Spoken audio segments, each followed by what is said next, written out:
우리의 삶 속에서는 많은 일들이 일어납니다. 때로는 두려운 일들도 생겨나죠. 건강을 생각해도 두려울 때가 있고, 자녀의 미래를 생각하면 마음이 무거워질 때가 있습니다. 경제적인 어려움 앞에서 앞날이 보이지 않을 때도 있습니다. 예상하지 못한 사고, 질병, 인간관계의 갈등, 심지어는 노후에 대한 염려까지 우리의 마음을 흔들고 무겁게 하고 두렵게 하는 일들이 참 많습니다. 짧은 인생 그 한 생애를 살아가는 것 결코 가능한 일이 아닙니다. 그리고 이런 두려움은 믿음의 사람들에게도 예외가 아닙니다. 아브라함도 두려워했던 적이 있습니다. 모세도 두려워하며 주저했던 적이 있습니다. 여호수아도 엘리야도 그리고 예수님의 제자들도 두려움을 경험했던 적이 있습니다. 우리 하나님이 이렇게 두려워하는 사람들에게 어떤 말씀을 하실까요? 오늘 본문에서 하나님은 그렇게 두려운 문제들 앞에서 벌벌 떠는 하나님의 백성들에게 두려워하지 말라고 말하고 있습니다. 우리 같이 합시다. 자기 자신에게 말하십시오. 두려워하지 말자. 다시 한번 두려워하지 말자. 여러분, 이 말씀은 막연한 낙관이나 우리에게 심리적 위안을 주기 위해서 하시는 말씀이 아닙니다. 이는 하나님의 놀라운 약속이라는 토대 위에서 주어진 말씀인 줄로 믿습니다. 어떤 약속입니까? 내가 너와 함께 하겠다는 것이 대표적인 약속입니다. 내가 너와 함께하니 두려워하지 말라는 것입니다. 하나님이 함께 하시는 믿으시기를 축복합니다. 하나님이 나와 함께 하신다는 사실을 확신할 수 있기를 바랍니다. 두려움이 언제 가장 크게 느껴집니까? 혼자라고 생각할 때입니다. 아무도 내 마음을 알아주지 않는다고 생각할 때입니다. 앞으로 험난한 인생을 혼자 헤쳐나가야 한다고 생각할 때 우리는 두려워합니다. 그리고 사람은 외로울 때 가장 쉽게 무너집니다. 주변에 사람이 아무리 많아도 마음을 나눌 사람이 없으면 외롭습니다. 가족이 있어도 이해받지 못하면 외롭습니다. 두려움은 혼자라는 생각을 타고 우리 마음속으로 들어옵니다. 그런데 하나님께서는 그렇게 두려워하는 인생들에게 말씀하십니다. 내가 너와 함께한다. 두려워하지 말라. 이 말씀 속에는 하나님의 놀라운 사랑과 위로가 모두 들어있는 줄로 믿습니다. 하나님은 내가 너를 잘하는지 지켜볼 테니 라고 말씀하지 않습니다. 네가 어려울 때 가끔 찾아오겠다고 말씀하지 않습니다. 하나님은 내가 너와 함께 있다고 말씀하고 계십니다.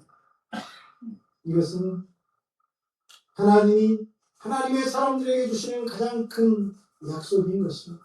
이것보다 더 큰 약속이 어디 있습니까? 세상을 만드시고 우리의 삶을 주관하시는 하나님이 함께 하신다는 약속보다 더 놀라운 약속은 없는 줄로 믿습니다.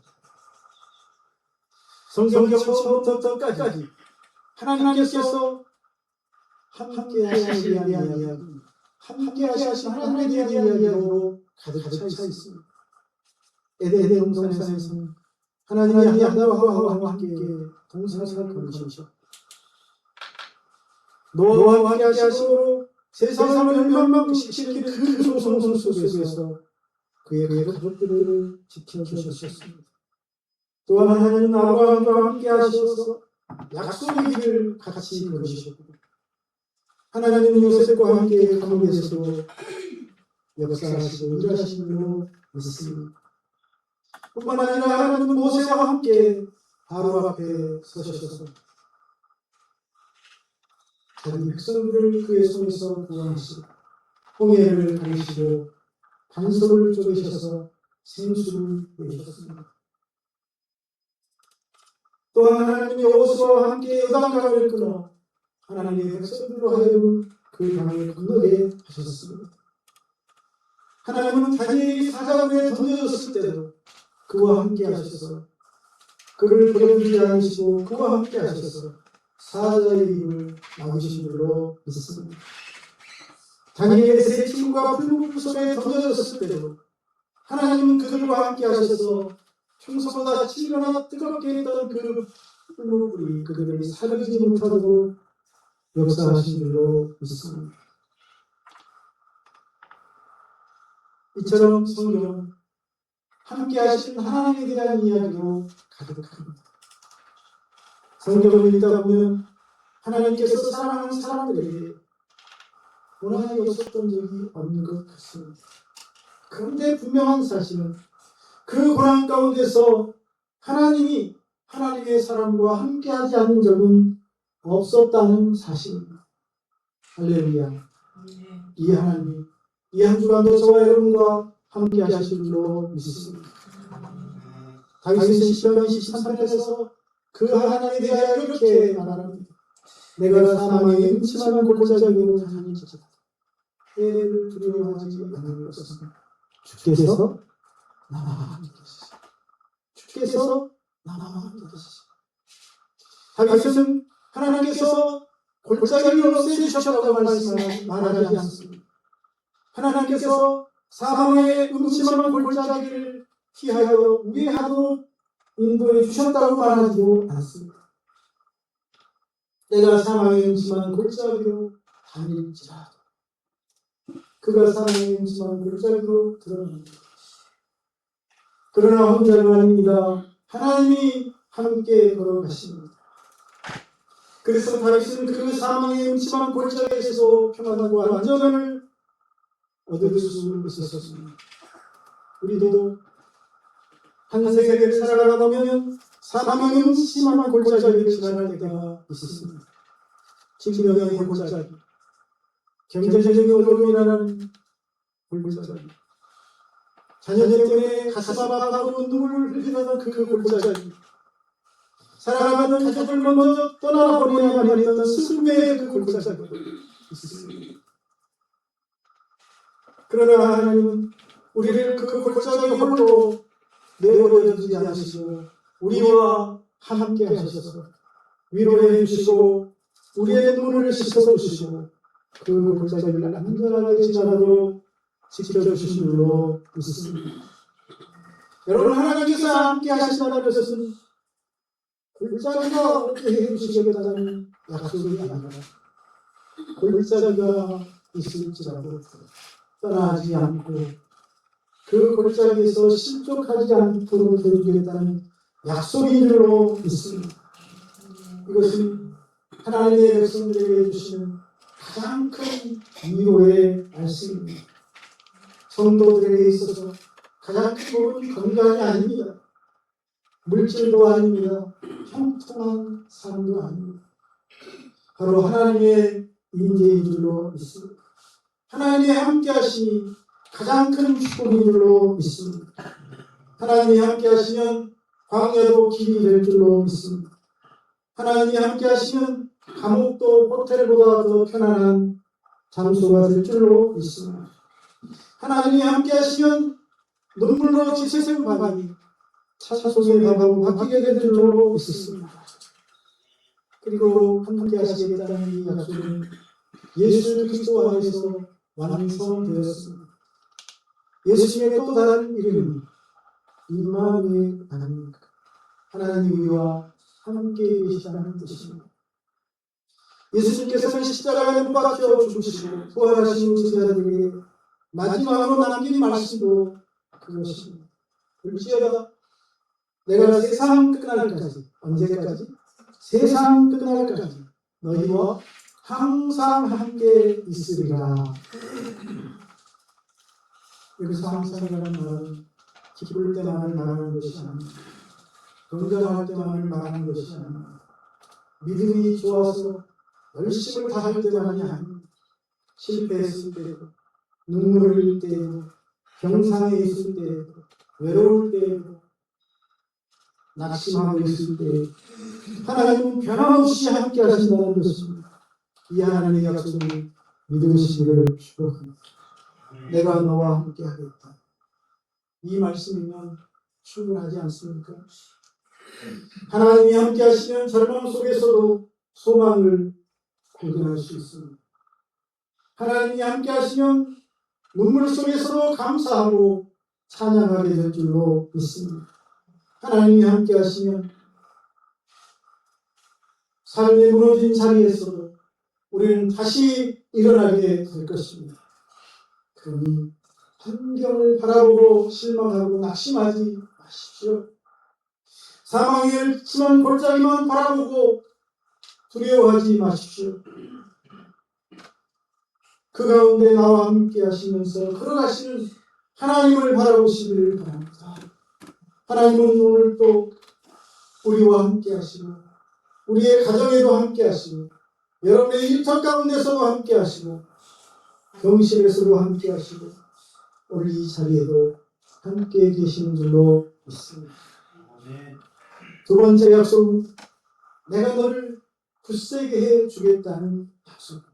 내가 너를 굳세게 해줄 테니 그런 문제들 때문에 두려워하지 말라는 말씀입니다. 우리 하나님은 네가 스스로 강해져서 극복하라고 말하지 않습니다. 조금만 더 버텨봐라. 정신력으로 극복해야 한다고 말씀하지도 않으십니다. 네 힘으로 이기라고 싸워 이겨야 한다고 말하지 않으십니다. 오히려 반대가 아닙니다. 하나님은 내가 너를 굳세게 해주겠다고 약속하십니다. 그래서 이 말씀에는 하나님의 은혜가 들어있습니다. 우리는 모두 다 연약한 존재일 뿐입니다. 우리의 육체도 연약합니다. 마음도 연약합니다. 우리의 지혜도 부족합니다. 그래서 어려운 문제들을 만나면 흔들릴 때가 많습니다. 겉으로는 웃지만 속으로는 무너져 내릴 때도 있습니다. 기도하던 사람도 지칠 때가 있고 믿음이 좋은 사람도 낙심할 때가 있습니다. 연약하기 때문입니다. 그런데 하나님은 우리가 연약하다고 실망하지 않습니다. 오히려 그 연약함 가운데 함께 하셔서 하나님의 능력을 드러내시는 줄로 믿습니다. 성경을 보면 하나님은 처음부터 강한 사람을 부르거나 사용하시는 것이 아니라 연약한 사람을 부르셔서 하나님의 능력의 도구로 사용하셨습니다. 대표적으로 사사기 6장을 보면 기드온이라는 사람이 나옵니다. 이 사람은 미디안 사람들이 두려워 그들의 눈을 피해 미르를 타작마당에서 찾아가지 못하고 포도주에서 몰래 찾아가고 있습니다. 용감한 사람이 아닙니다. 용기 있는 사람이 아니에요. 두려움에 숨어 살던 졸장 위에 불과했던 사람입니다. 그러면 기드온에게 하나님의 사자가 나타나서 뭐라고 말합니까? 큰 용사여, 여호와께서 너와 함께 계시다. 그 말을 듣고 기드온 스스로 깜짝 놀랐습니다. 그리고 화가 납니다. 아니 제가 무슨 큰 용사입니까? 제 집안은 므낫세 지파 중에서도 가장 작고 저는 이 집에서도 가장 작은 사람입니다. 기드온은 연약한 자신의 모습만 보았습니다.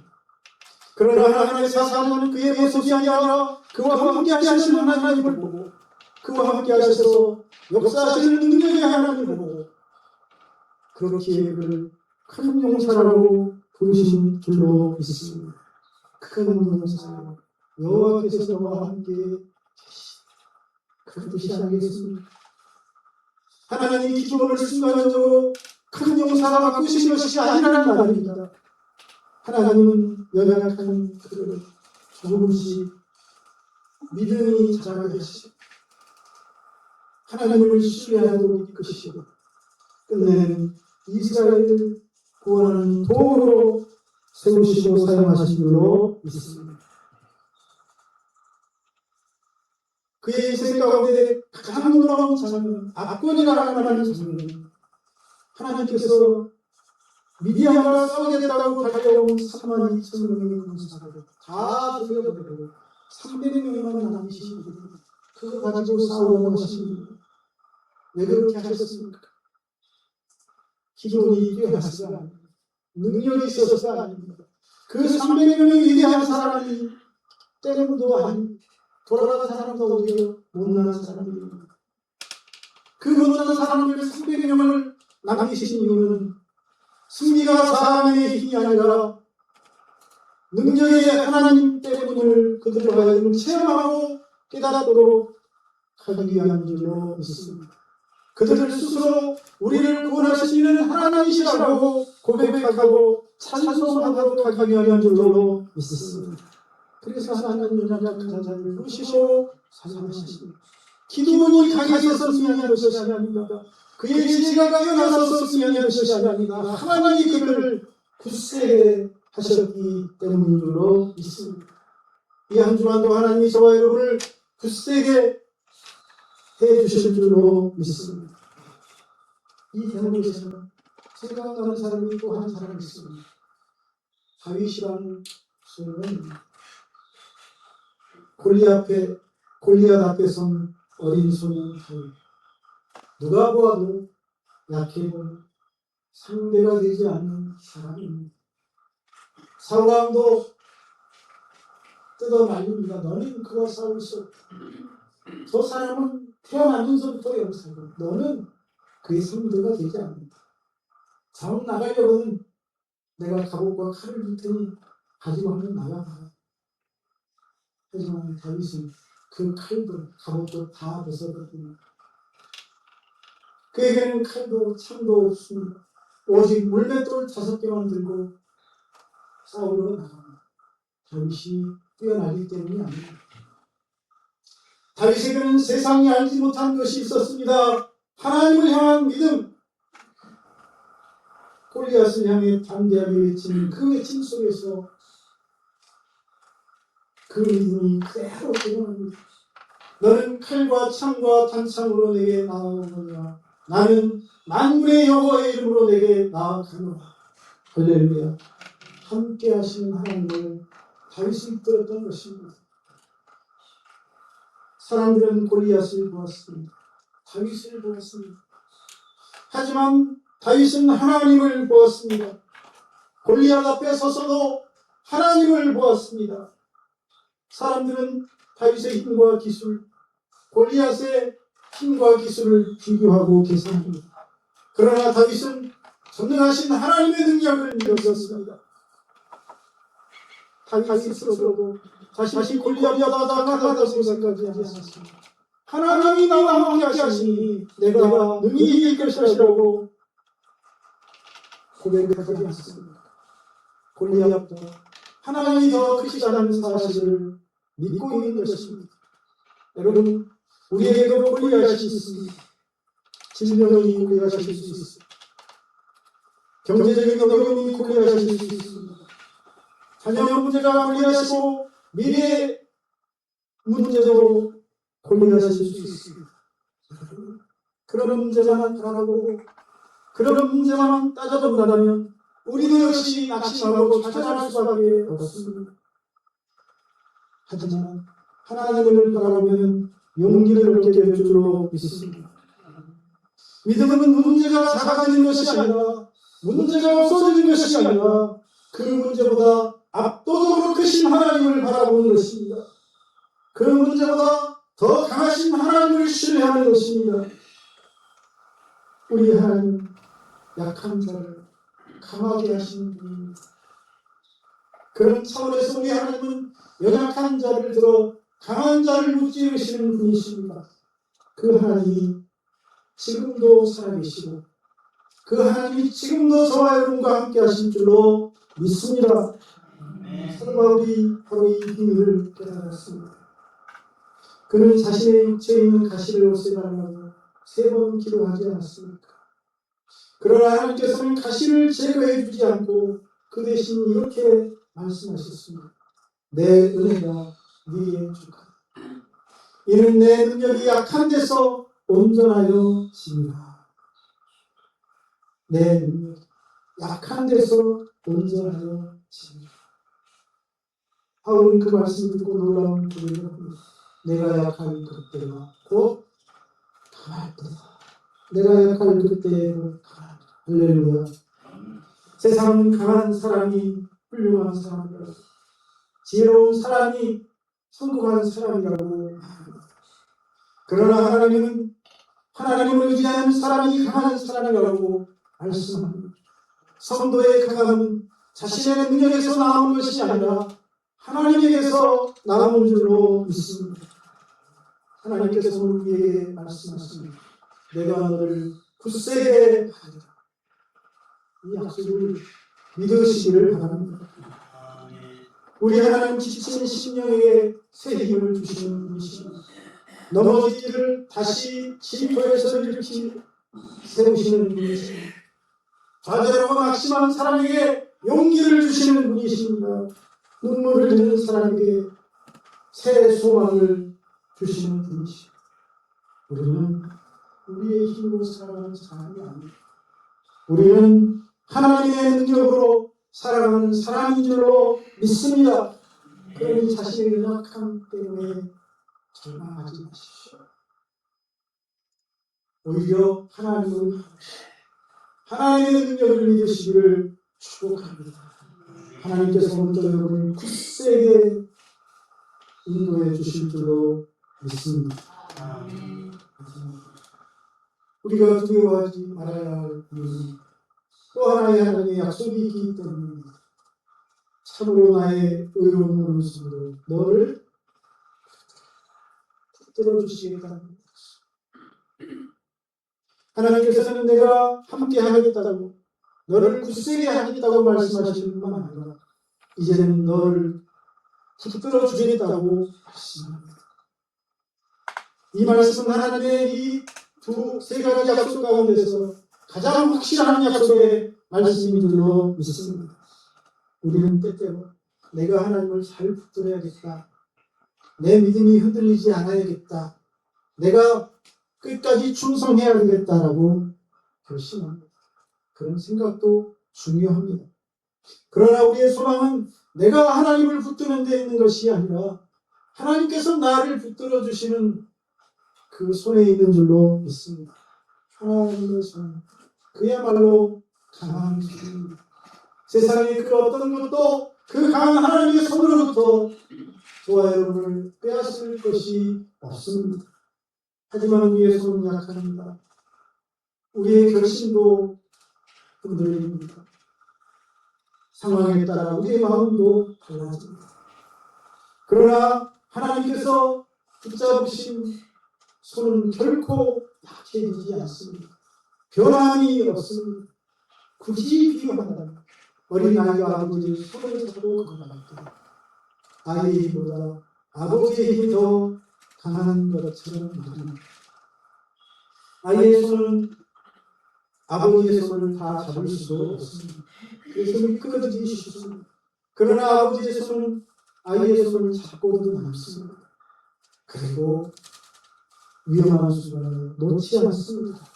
이것이 하나님의 은혜인 줄로 믿습니다.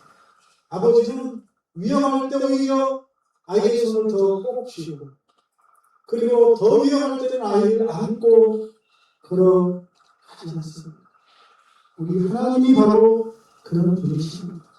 위기에 놓였다는 지금 하나님께서 나를 품에 안고 계심을 믿으시기를 바랍니다.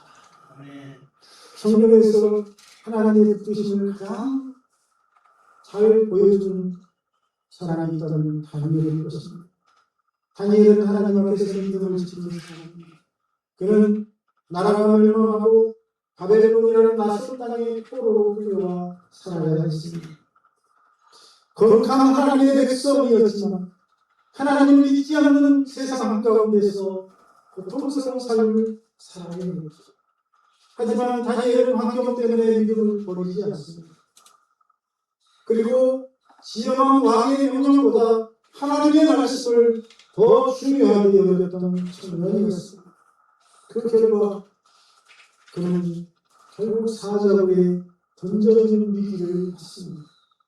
인간적으로 보면 모든 것이 끝난 상황입니다. 사자굴은 그의 죽음의 자리였습니다. 아무도 그를 구해줄 수 없습니다. 왕조차 어쩔 수 없습니다. 사람의 힘으로는 해결할 수 없는 상황. 그러나 바로 그 상황 속에서 그와 함께 하시는 하나님, 그를 붙들어 주시는 하나님이 일하시므로 있습니다. 하나님은 다니엘을 사자굴에 던져지지만 홀로 버려두지 않습니다. 천사를 보내 사자굴의 입을 막습니다. 다니엘이 살아난 것 역시 다니엘이 지혜롭기 때문이 아닙니다. 사자보다 강했기 때문이 아닙니다. 하나님께서 그를 붙들어 주셨기 때문이죠.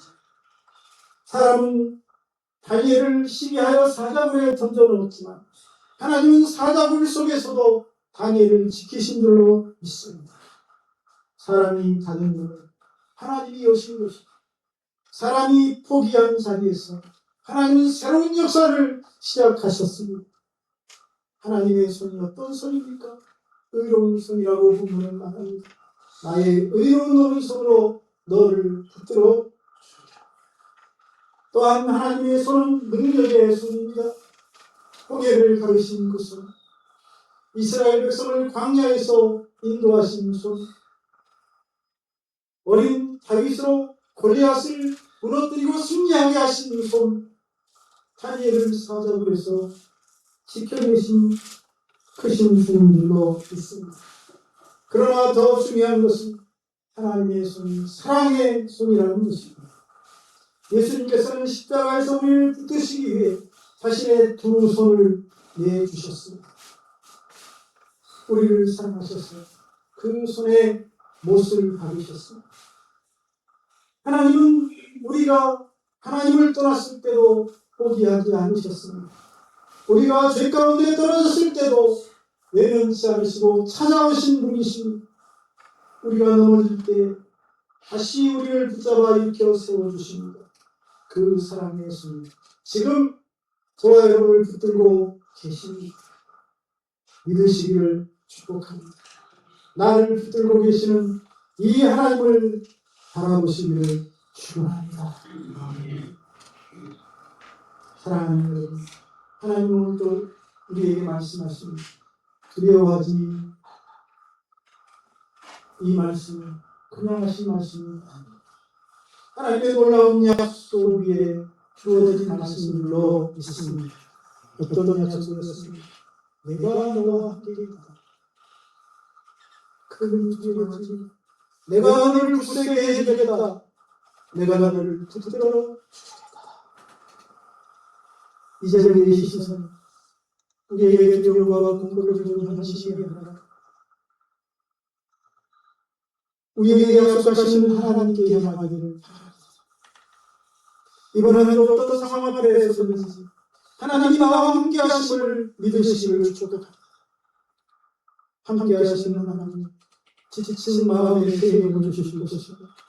흔들리는 삶을 의로운 스스로 들어주실 것입니다. 세상은 여전히 우리를 압박할 수 있습니다. 두렵게 할 수 있습니다. 그러나 하나님의 약속은 우리가 두려워하는 그 세상보다 더 크고 하나님의 사랑은 그것들보다 더 깊은 줄로 믿습니다. 그 약속을 붙들고 믿음으로 힘차게 담대히 달려가는 우리의 성도를 다 오시기를 축원합니다. 기도하겠습니다. 살아가신 하나님, 오늘도 하나님의 말씀을 통해서 우리가 이 땅을 살아가면서 두려워하지 말아야 할 이유를 깨닫게 해주신 감사합니다. 함께 하시는 하나님, 굳세게 해주시는 하나님, 붙들어 주시는 하나님을 우리가 확신하고 힘을 내게 하여 주옵소서. 용기를 갖게 하여 주옵소서. 담대하게 나아가게 하여 주옵소서. 예수님의 이름으로 기도하옵나이다.